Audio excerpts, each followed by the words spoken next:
Hello everybody, how's it going? It's Zach, and welcome to my RS3 extra low level guide to Barrows.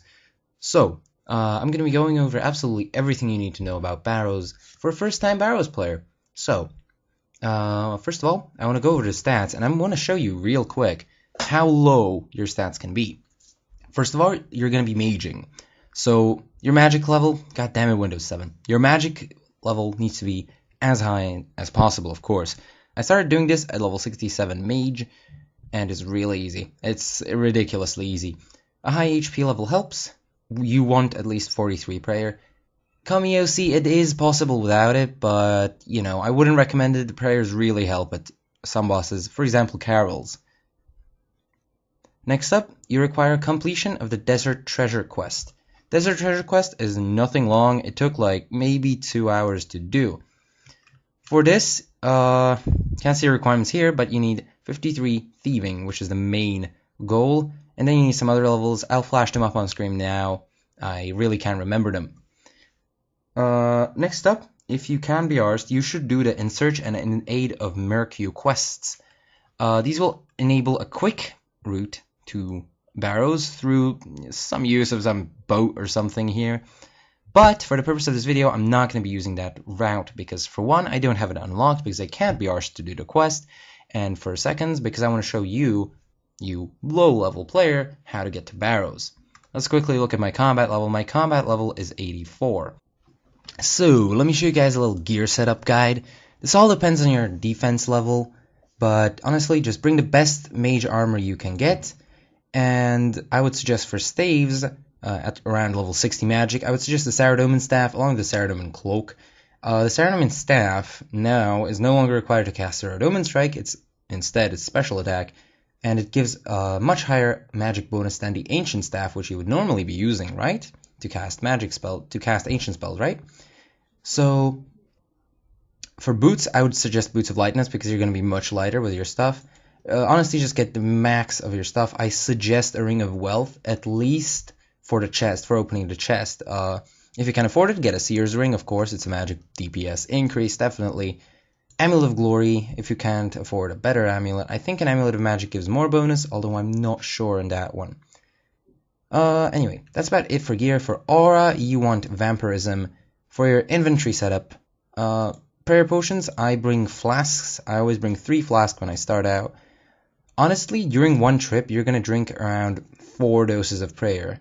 If you're cautious, if you just want to waste more food, go ahead and drink less prayer potion doses.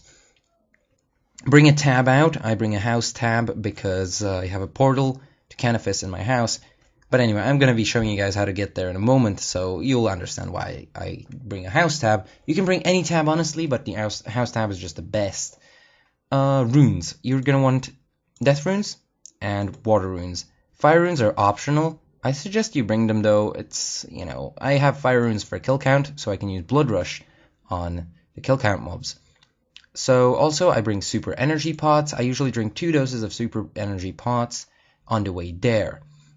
Fill the rest inventory spots with monkfish. So guys, I'm going to be showing you how to get there. So, if you have completed In Search and In Aid of the Mercue, you will be able to use the boat shortcut. I'm not going to be showing this in that video.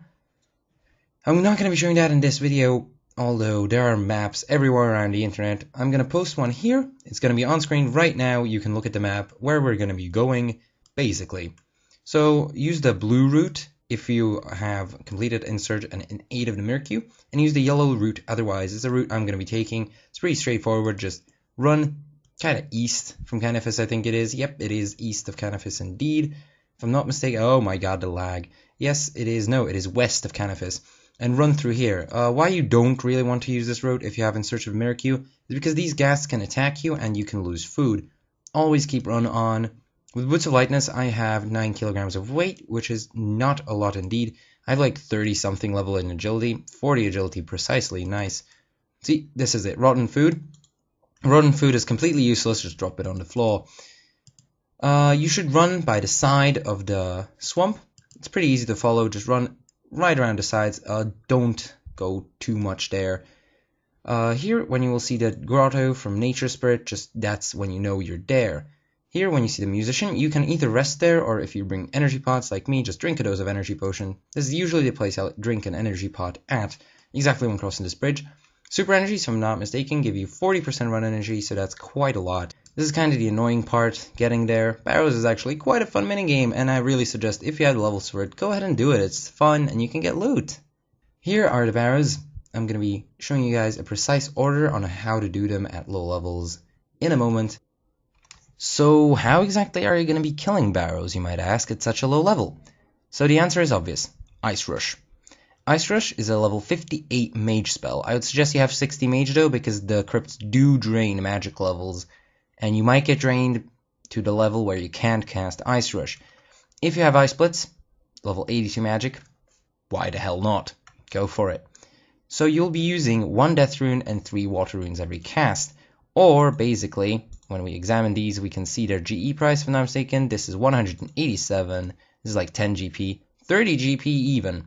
So you're basically wasting around 300 gold every cast, which sounds like a lot, but honestly, if you get an item drop, it's going to compensate itself out. For food, if you're around my constitution level, 63 that is, I would definitely suggest monkfish. They heal as much as sharks, but cost 3 times less, 500 GP each, as you can see. Perfectly. They're just so cheap. Why would you not use monkfish? So anyway guys, how Barrows work is you have 5 mounts here. You're going to unlock a 6th brother, Accuracy, although you don't need to mess with that for now. So every time what I do, well, let me just first explain. Let me go to the middle so you can see properly. But every single one of these mounts has a specific brother in it. When you turn your camera all the way north, it should be pointing at the entrance. So here is Verak, here is Darok, here where I'm standing is Arim, here is Torag, here's Guthan, and here's Kharyll. Every single one of these brothers has a kind of special attack from their set bonus, which you know from Barrows, and they are all kind of differently difficult. So the first one you're going to want to be tackling, the order you're going to want to be doing them in, I'm going to say the order just in case you don't want to watch through all the footage, is Kharyll, Arim, Darok, Verak, Guthan, Torag. So you want to start at Kharyll's. Kharyll's is arguably hardest because your mage armor does not have a lot of defense. You're going to want to activate it, and oh my god, he's made tunnel. Ugh, okay, whatever. Let me quickly explain what a tunnel is. The tunnel, basically, one of these brothers will always be your tunnel. You will find a tunnel in one of these crypts, and once you've killed all the remaining brothers, you're going to want to deal with the tunnel. So in the tunnel, your prayer will be constantly drained, alongside with these crypts, of course. And also you're going to have to defeat the brother before opening your chest. So one of the brothers will be a tunnel, and in the tunnel I'm going to show you a little guide on how to get through the tunnels, but that'll come in a while. For now, we're just going to kill all the brothers. That's 1 brother killed. Each brother gives 661 combat XP and some odd hit points EXP.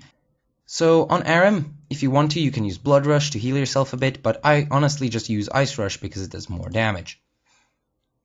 You can do them in any order you like, but honestly Darok and Verak should be done faster, because for one, Darok hits higher the lower his HP is, and Verak can hit through prayer. So what you want to do to kill these brothers is every time you deal damage to them with your Ice Rush, you want to run away. Every time you run away, every time you deal damage, they will be frozen and they can't reach you, thus they won't do any damage on you. The longer you do this for, well, the more damage you can neglect, basically. Food is still necessary though at low levels because they will be hitting you, especially Kharyll's and Arim's because they are ranged. So next up is Darok. I'm going to drink a dose of prayer potion here. Make sure that you drink prayer potion doses when inside the crypts, not outside, and not just randomly when entering the tunnels, because when you're entering the tunnels, you definitely don't want to drink. Because if you drink, then basically what I'm pointing at, okay? I can't speak really well. Every time you enter these crypts, your prayer is drained. Every time you're in them, your prayer is drained randomly. A little floating head will pop up, actually, so you're going to see when your prayer was drained. But it'll just go down massively. And the rate at which this goes down is higher depending on how many brothers you killed. So the more brothers are dead, the higher the rate at which your prayer is being drained. This means that we're going to be tackling, of course, the harder brothers first, so that we get most of our prayer on them, and the easier brothers like Guthan and Torax will be kept for later. You want to drink doses of prayer potion only when you're low, and only when you absolutely need it, because prayer potions are expensive. Let's just face it. Look, there was my prayer drained right there, and I don't need to drink a dose of prayer potion. No, I don't. Okay. So you want to drink prayer potions not when you know you're going to lose a lot of prayer, because, for example, when entering the tunnels, it is nonsense to drink a prayer potion, because you're going to be losing a lot of prayer in the tunnels. For your health in the tunnels, that's why you bring Blood Rush runes, because you can heal off the kill count mobs. There's 0 prayer points. So, now that you've killed all brothers, you want to go to the brother you found as your crypt. For example, mine is Kharyl's right here. Near the chest, for your final brother, there is also a safe spot, so if your final brother is melee, you don't even need to bother about recharging prayer. So, upon entering, you're going to be put into one of these rooms. Your minimap is going to be black. The rooms you can be put in there are 4 rooms you can be put in, and each of them is on the corner of a 3x3 square. There are 9 rooms, that make 3x3 squares. There are also tunnels on the sides. In these side rooms, there are always tunnels in this and this door, not leading to other rooms, through which you can enter one of the other rooms. They basically, I'm going to show a little map on screen right now. They're going to be leading, like, basically as if you cross 2 doors up or 2 doors left, or you know what I mean. So first of all, you want to separate which doors you can open and which doors you can't. There will always be, I think, 1 door that you can open. I'm not sure if there's 2. I think there's only 1. You want to enter this door, and honestly, you want to be entering these doors. There are going to be mobs spawning here. Depending on what mob spawns in there, you want to either kill it or ignore it. If it's an easy kill count mob like crypt rats or skeletons, just go ahead and kill it. This is kill count.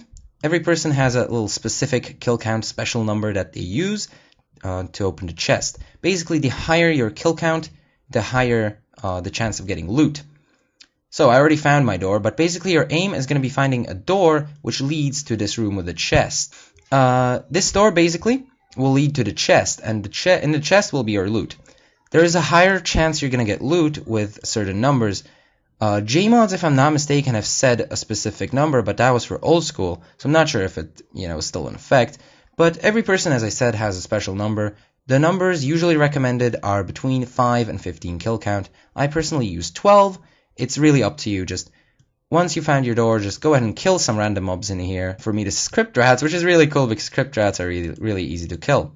Now, some special things about the crypts. Every time you open a door in a crypt, there is a chance that any brother you haven't yet killed will spawn in your face. I have the chance of encountering Kharyll in my tunnels, which means every time I open a door, there's a chance that Kharyll will just pop up and try to eat my face. Not good. When you see one of these brothers, run. Just run. Honestly, you can ice rush them to prevent them from moving, but it's pretty much useless. Just run away. So once you got your ideal kill count, just enter the door, and you're going to be presented with one of 3 puzzles. I suggest you memorize the answers. I literally memorized them in like a minute. So I'm going to put a link to Tippet, where they have all the puzzles and the answers to them. This puzzle is this. For a logical explanation of this answer, this has 6 sides, 5 sides, no, 2, 4, 6. This is 7 sides, 6 sides, 5 sides, and the next one is the one that has 4 sides, which is the square. Once you unlock it, just enter. And here's Kharyll. Perfect. Ignore it and run. If I'm not mistaken, you don't have to kill your brother if this happens. Although I don't know. It might despawn, it might not. Open the chest. The brother spawns in your face. Drink a dose of prayer potion. You preferably do this before, but oh well. If you have a melee brother, I'm going to show you a little safe spot. When they spawn, run behind one of these torches. Once you run behind one of those torches, like this, for example, come on, get in there. Stupid character. So, like that. Once you're there like that, the melee brothers actually won't be able to hit you at all, which is really cool. Also, on these brothers, I would definitely switch to Ice Rush because it does more damage. Just factually proven it does more damage, okay? But it won't heal you, so that's a little downside. And yeah, Kharyll hits pretty hard on mage armor, and you don't hit really accurately on him. because it is a ranger and thus has high magic defense, bolt racks, mind runes, blood runes, and some death runes. So you're also, in the end, you're not wasting all that much gold because you're using death runes. And death runes are a really common drop from here. Ring of Wealth shines more brightly. That means I get more runes and more bolt racks. Break your house tab. Don't stay in the tunnels too long like I did because you're going to get hit constantly. So anyway, I suggest you get a room set up like this one. Thus, your altar room. I have just level 50 construction. Don't blame my house for being really crap. And then direct your portal to Kharyll if you have not done already. This, of course, requires 100 runes for casting the teleport. Let us enter the Kharyll Portal. You're going to be taken directly to Canifis. You can just run into the bank here. If I'm not mistaken, it will restore your health points. Yep, there you go. Health points restored really quickly. And you're basically ready for another trip. Please let me know in the comment section if I missed anything, as I already said. If you enjoyed the guide, please leave a like and subscribe to be notified when I make another video. So until next time, Aq out.